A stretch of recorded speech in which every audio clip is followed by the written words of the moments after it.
নমস্কার বন্ধুরা, উড়নচণ্ডীর আরও একটি ব্লগে আপনাদের সবাইকে স্বাগত।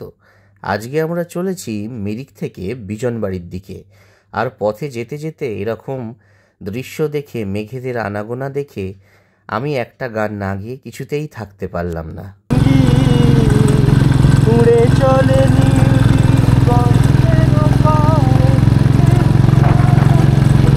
শ্রাবণ বর্ষণ সঙ্গীতে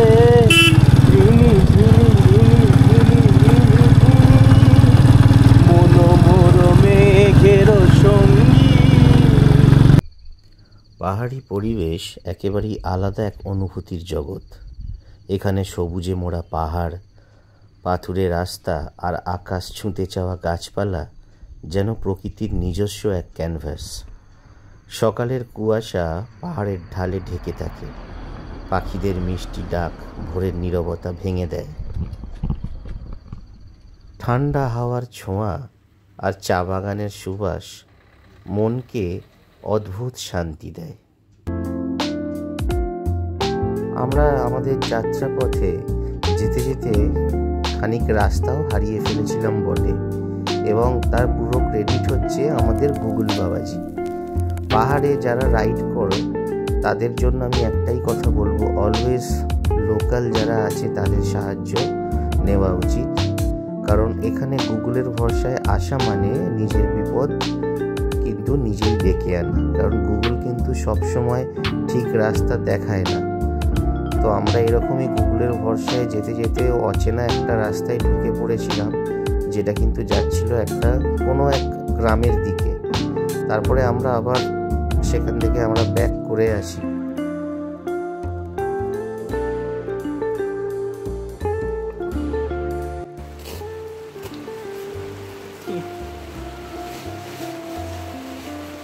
এক রাস্তা দিয়ে যাচ্ছি হেঁটে হেঁটে। আরে একজন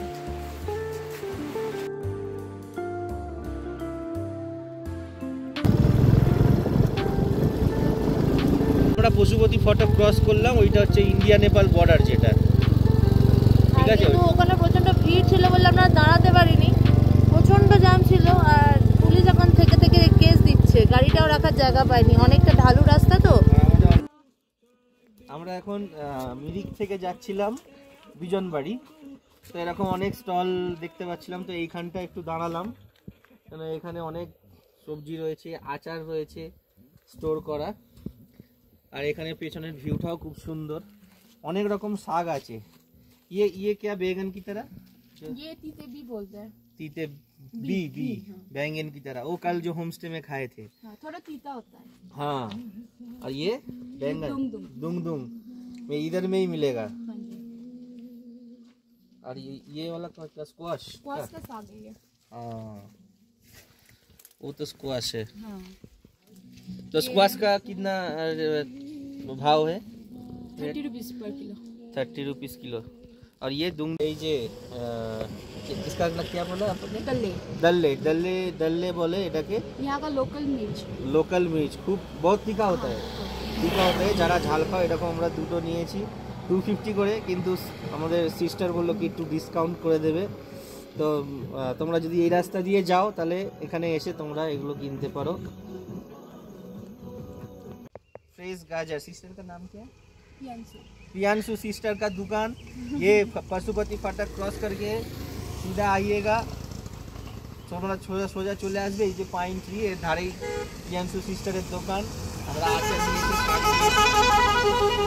এই যে। আর এই দেখো ফ্রেশ গাজর, একদম কাঁচাও খেয়ে নিতে পারবে, ঠিক আছে। তো আমরা গাজর নিচ্ছি না, কারণ আমাদের ক্যারি করতে অসুবিধা হবে, কারণ এখনো থাকবো। তো আমরা আচার নিয়েছি আর শাক নিয়েছি। হোমস্টেতে যেখানে থাকবো বলবো যে শাকটা বানিয়ে দিতে, দিয়ে আমরা শাকটা খাবো। Thank you. কত দাম সবজির? সব 30 টাকা কেজি। आपका दुकान 30 টাকা কেজি।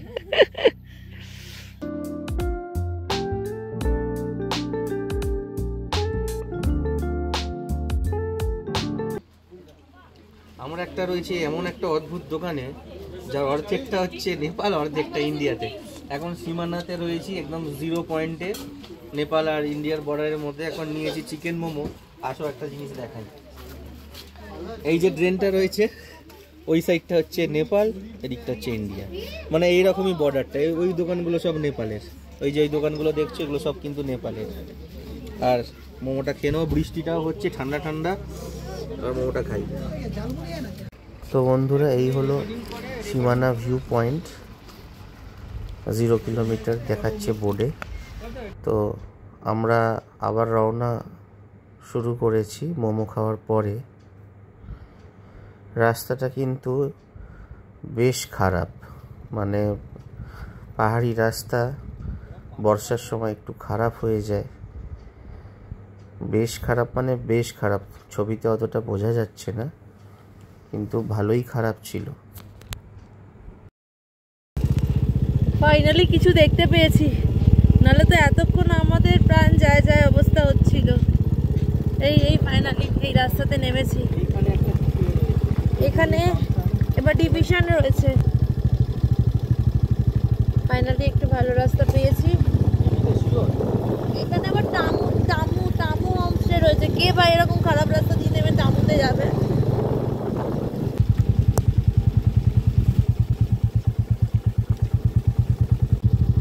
আমি তোমাকে অ্যাপ্রিশিয়েট করছি যে তুমি পারবে, you can do it.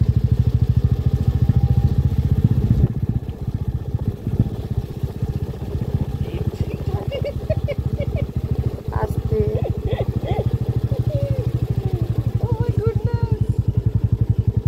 Oh my goodness. চলো।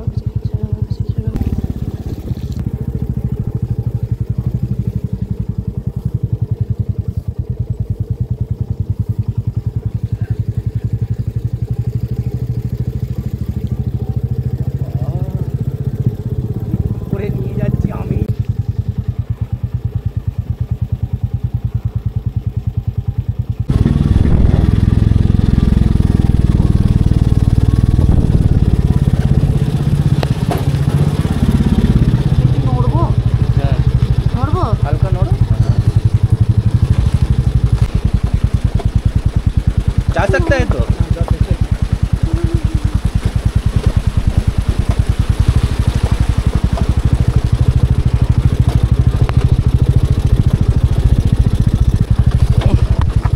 माय गुडनेस नामो हाँ